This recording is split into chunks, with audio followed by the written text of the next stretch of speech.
Welcome to the PCOS Fertility Health Podcast, where you will learn how to boost your chances of getting pregnant.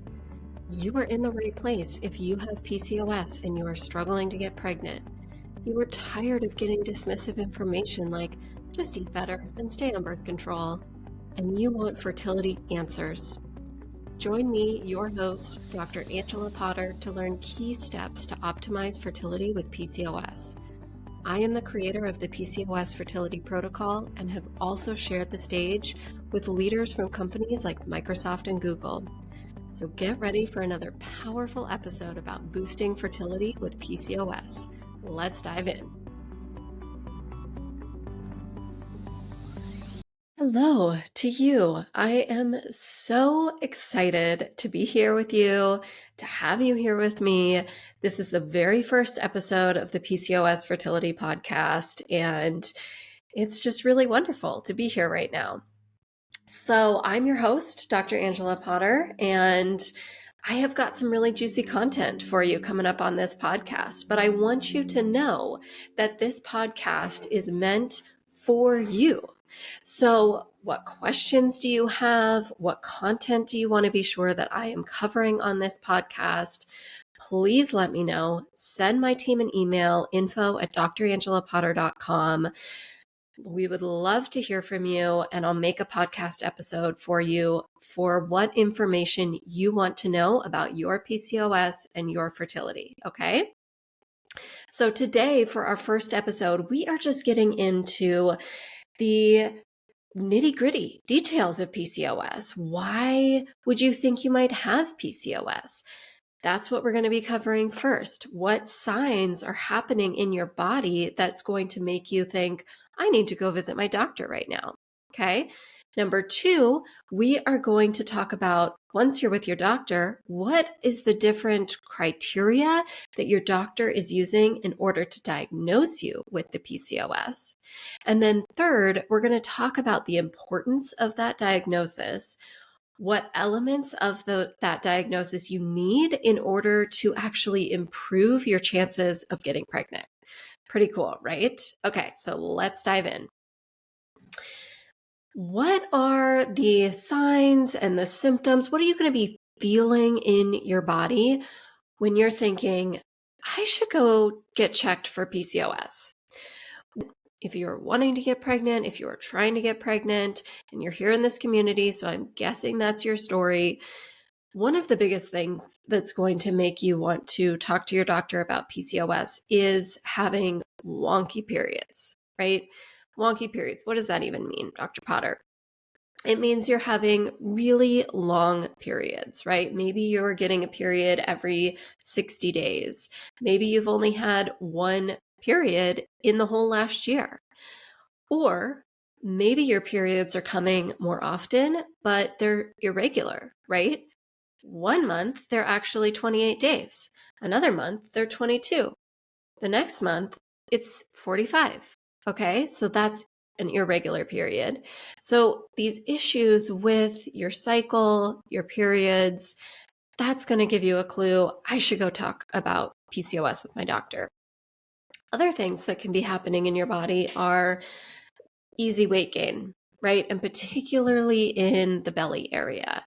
This is the kind of weight gain where you're thinking, I haven't really made any changes. It's not like I'm eating differently or I've stopped exercising or my movement has changed, but I'm gaining all this weight, okay? Acne on your face, on your back, on your chest, just having a lot of acne. Particularly if it is also goes along with your cycle, okay? So that right before you're starting your period, all of a sudden just tons of acne pops up on your face. Unwanted hair growth, right? It can just be really difficult, and you just have those laser hair removal places on speed dial, right? So that unwanted hair growth, it's not that, your hair is getting all this unwanted hair growth and your hair is not becoming these thick, glossy locks. No, this is hair growth where you probably don't want it on the chin, the mustache area, on your back, belly button area. and then your upper thighs. And so that pattern of hair growth is male pattern hair growth.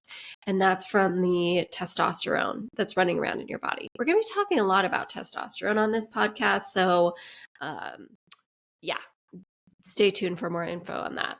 Okay, so we've talked about changes in your cycles, weight gain, hair growth, acne, and then, of course, trouble getting pregnant, right?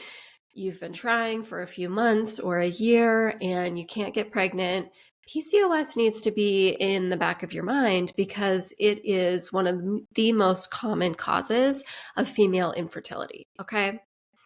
All right. So these different things are going on in your body, and you're thinking, okay, it's time for me to talk with my doctor.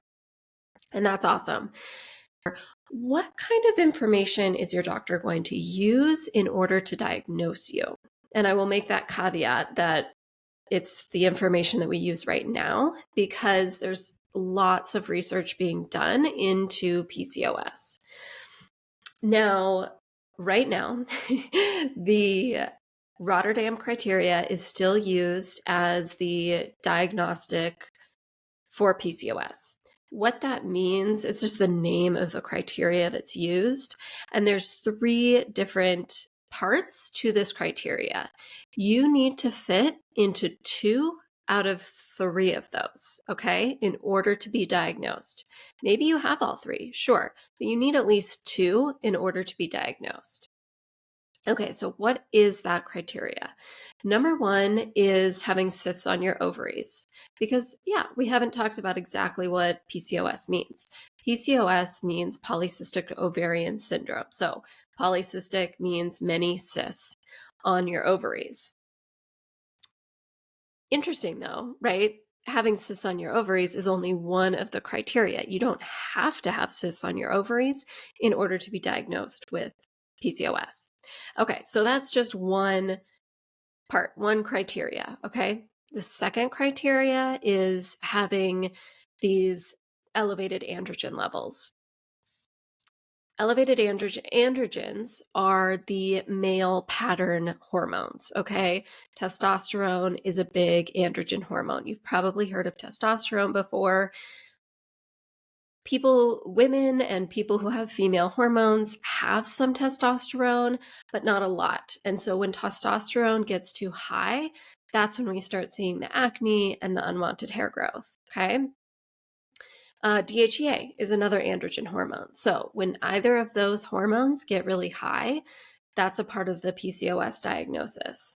And then the third criteria is that you have your ovulation issues. Okay, so again, those irregular cycles or not having a cycle at all, or you're just not ovulating. Okay, so let's dive into each of these a little bit more so you know how your doctor is diagnosing you with each of these.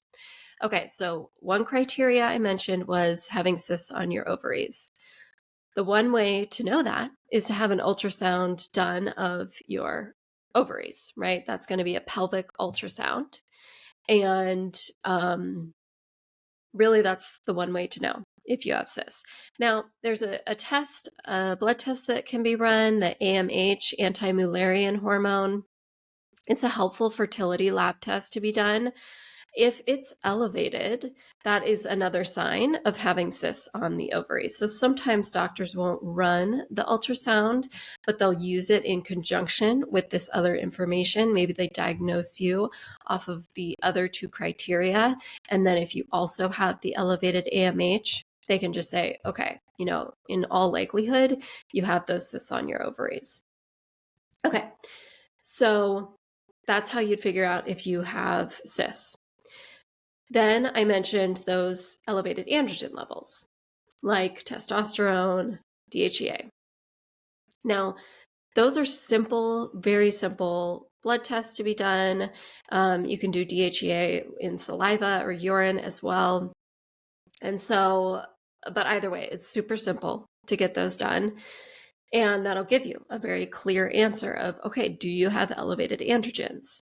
A lot of doctors won't do that testing and they'll just diagnose based on what you're experiencing in your body. So if you're having a lot of that acne, that's one thing. But it's really the unwanted hair growth that they're going to use in order to diagnose that.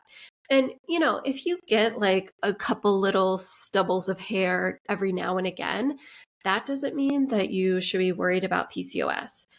It's really that you have a stronger growth of hair, and your doctor will help you determine whether or not your hair growth is okay. You just get a couple of hairs here now and again, or no, this is actually showing us that you have too much testosterone. Okay. So with the elevated androgen criteria, you can either get some blood tests done. I always recommend the blood test because that gives you that concrete information on how to support your body. But some doctors won't run that, and then they will just potentially diagnose you based off of the unwanted hair growth. Okay. So then criteria number 3 is having ovulation issues. This is a pretty broad topic in how it can be diagnosed. So for somebody who only gets a period once a year or who is having 60-day cycles, that's pretty safe to say like there's an ovulation issue happening. So it can be basically diagnosed based on the length of your cycles or the regularity, because for somebody who's having like a 22-day cycle and then a 75-day cycle, again, that's pretty obvious that there's some ovulation issues happening. You can also do some tests to see, okay, am I ovulating? You might get an ultrasound done to see if there is an egg that is mature and is ovulating. Okay. But there's also a simple blood test you can do, and that's getting your progesterone levels checked. Getting progesterone levels checked is, again, super simple. You can do it through a blood test or urine or saliva. And if your progesterone is lower than 10, then that shows that you're not ovulating. Some doctors use a lower number of progesterone to say, okay, whether or not ovulation happened. I always use the number 10. Many doctors go with that number 10. And so if your progesterone is above 10, then that shows that you ovulated. So with diagnosing your ovulation issues, you can either get an ultrasound that will see if your ovary actually ovulated that month. You can get a progesterone level checked, or your doctor might just talk to you about the length and regularity of your cycles. Okay. So your doctor's going to do some investigating and ask you these questions and potentially send you out for some testing. Here's the important part. PCOS is also known as a diagnosis of exclusion. And I mean, what does that mean? It means that anything else that could be causing these hormone issues or the cysts on the ovaries or the elevated testosterone, like that has all been ruled out. Like, okay, we can say it is not those things. It must be PCOS. So, your doctor might run some other tests. That's super helpful. Testing is really great, again, because you have that concrete information. So they will take the information from you, from your lab tests, and diagnose you with PCOS. Now, we've talked about each of these elements, and you might think, okay, is this like a drawn out process? Is this going to take a long time for diagnosis? No, a lot of doctors, like in the office while you're there, will say, yeah, you have PCOS. Or, okay, we're pretty sure it's PCOS. I'm going to run these one test or two to confirm, and then they confirm it. Okay, so it's a pretty quick process. It can be. And again, PCOS is really common. It's estimated that about 5 million women in the US alone have PCOS. So if you are concerned about your cycles and what's going on and with your fertility, go ahead and get checked for PCOS. Okay. All right. So you've been to your doctor and they have confirmed that you had PCOS. Okay. What are you going to do with that information? And how are you going to use that diagnosis in order to improve your chances of getting pregnant? This is kind of juicy. I love getting into this. Okay. So, again, PCOS, that diagnosis, you need at least 2 out of the 3 criteria to be diagnosed. We talked about that, right? You want to know which of the 2 criteria that you have that diagnosed you with PCOS. Or, of course, if you have all 3. You're going to use that information because knowledge is power, right? So understanding what is happening in your body that's leading to the PCOS is a very important foundational step in your fertility journey, because you're going to take that information and you're going to be working with a practitioner, a doctor who can help you unravel that, okay? PCOS, again, I think this is the 3rd or 4th time I've said this, is that you need 2 out of the 3 criteria, or all 3, to be diagnosed, right? PCOS is a syndrome. So a variety of different signs and symptoms make up PCOS, right? Your PCOS is going to be different from your friend's PCOS, and that's going to be different from your neighbor's PCOS, okay? So having a one-size-fits-all treatment plan does not work for a syndrome that looks different for different people, right? So having that information, got something stuck in my tooth from lunch. Um, So having that information of your diagnosis then sets you up for an individualized fertility plan that's effective, okay? How does that do that? Well, if I went in and said to my doctor, "Hey, I have PCOS and I need help with my fertility," and they just gave me a pill, like, what help is that? Because there is no one pill that takes care of all the different issues that PCOS is causing in the body. Okay. Now don't be alarmed by that. Don't be downhearted by that. Okay. Nope. Stay up here. We're staying on the side of hope. Okay. Once you have that information about your diagnosis and you're working with a PCOS specialist who understands these different aspects, then you can say, okay, look, I have ovulation issues. I get a period every 60 days, and I also have elevated testosterone. I get lots of hair on my chin. It's really annoying. Acne. How do I make it go away? I mean, of course, how do I make it go away and how do I get pregnant? But here is the information of my diagnosis. Here's the thing. A fertility plan to help lower testosterone is different than a fertility plan to lower the amount of cysts and improve ovulation. Okay. So if you don't have cysts on your ovaries, then that doesn't even need to be a part of your fertility plan. Okay.